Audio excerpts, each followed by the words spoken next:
The story is not fascinating at all, but it's the opportunity to create a very contrasted work.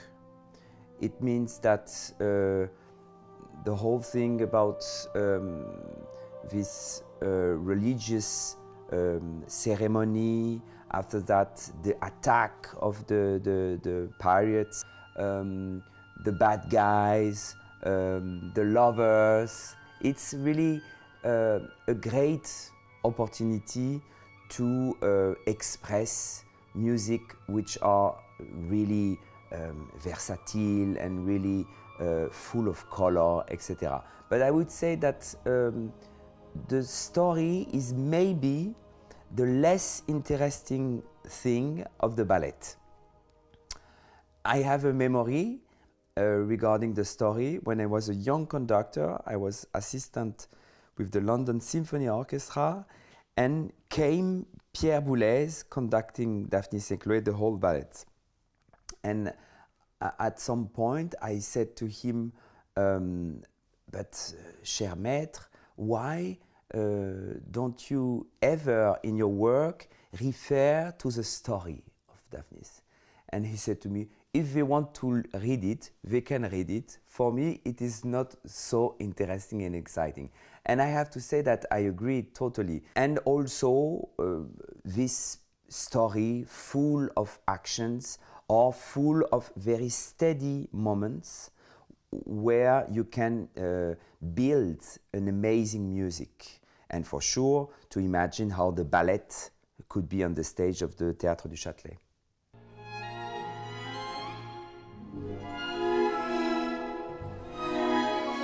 Before starting to rehearse Daphnis et Chloé, I knew, and it's quite famous in the musicians' world, that there were loads of mistakes in the parts. So we decided with many musicians from the orchestra to clean the parts.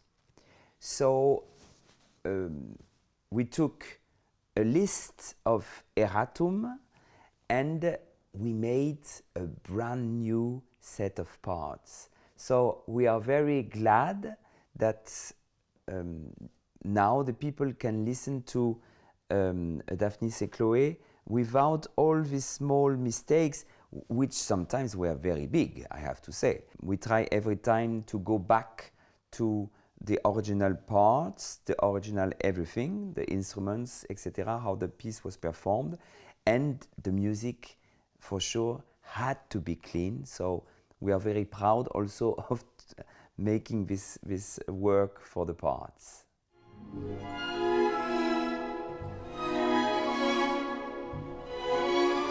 Unfortunately for his plan, the music survived alone, without the dance.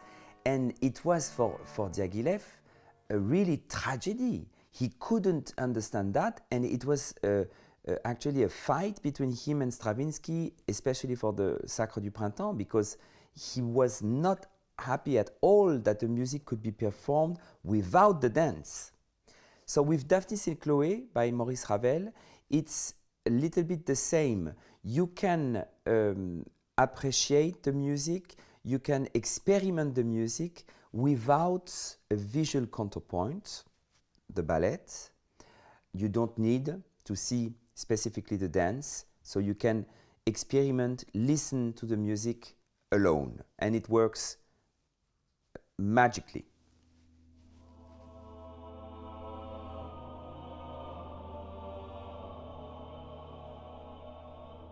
Ravel is the man of the orchestra. He's very known for being such an orchestrator and such a scientist of the orchestra. What is for sure something he did only with Daphnis et Chloé is the choir. What is a symphonic choir with a big orchestra telling absolutely no story at all, but just making no indication for the choir, only notes and dynamics.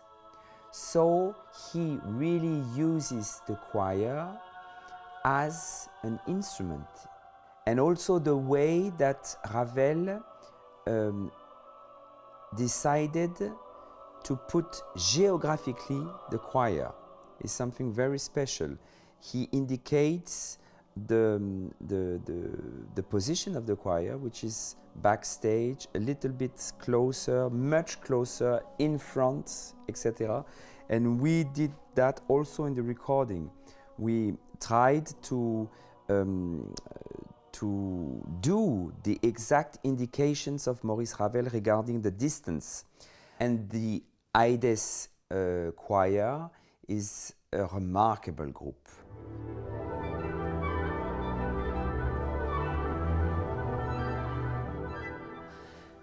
So when we started to perform all these ballet russe works, my initial idea was really to go back 100 years after the premières, to go back to this,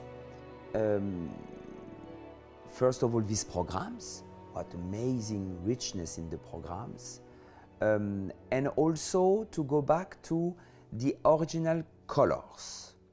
Because we all know, when we are interested in the instruments, we all know that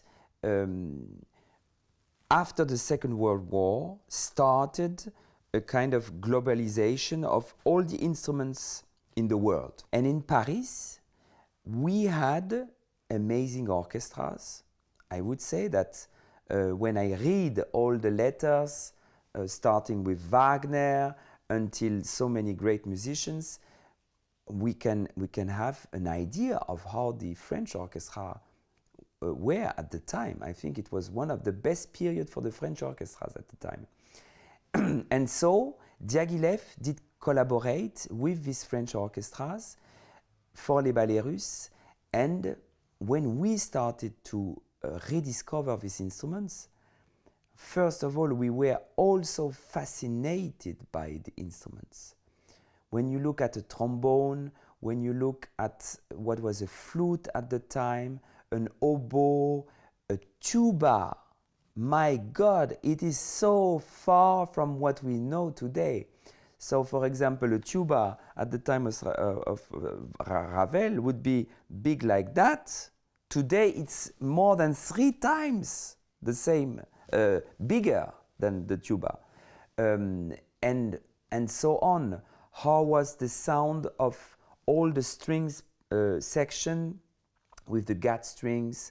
How was how were the harps in the orchestra, the percussion, etc.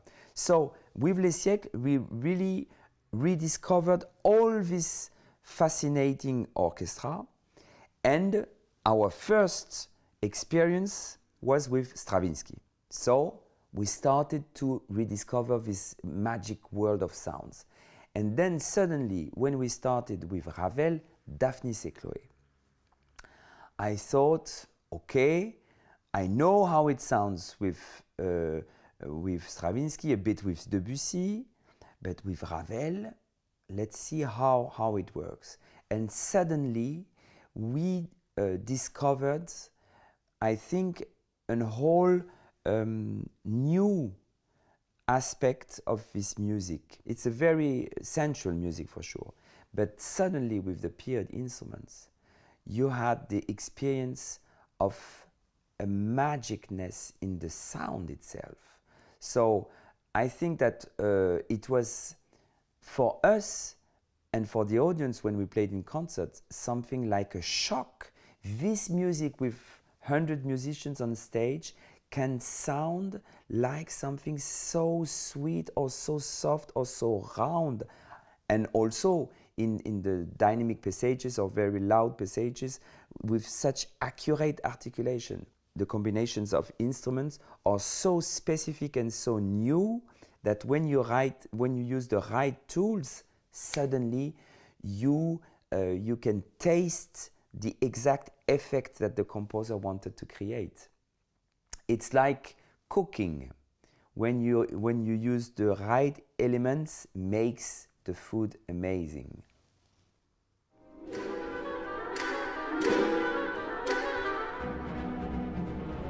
When we look at the whole production and the whole premières in this amazing adventure of Les Ballets Russes, it's fascinating to see how every composer wanted in a certain way, I think, through music and dance, to compete. And for sure, one of the very first success, amazing, huge success of Les Ballets Russes was The Firebird, L'Oiseau de Feu by Igor Stravinsky.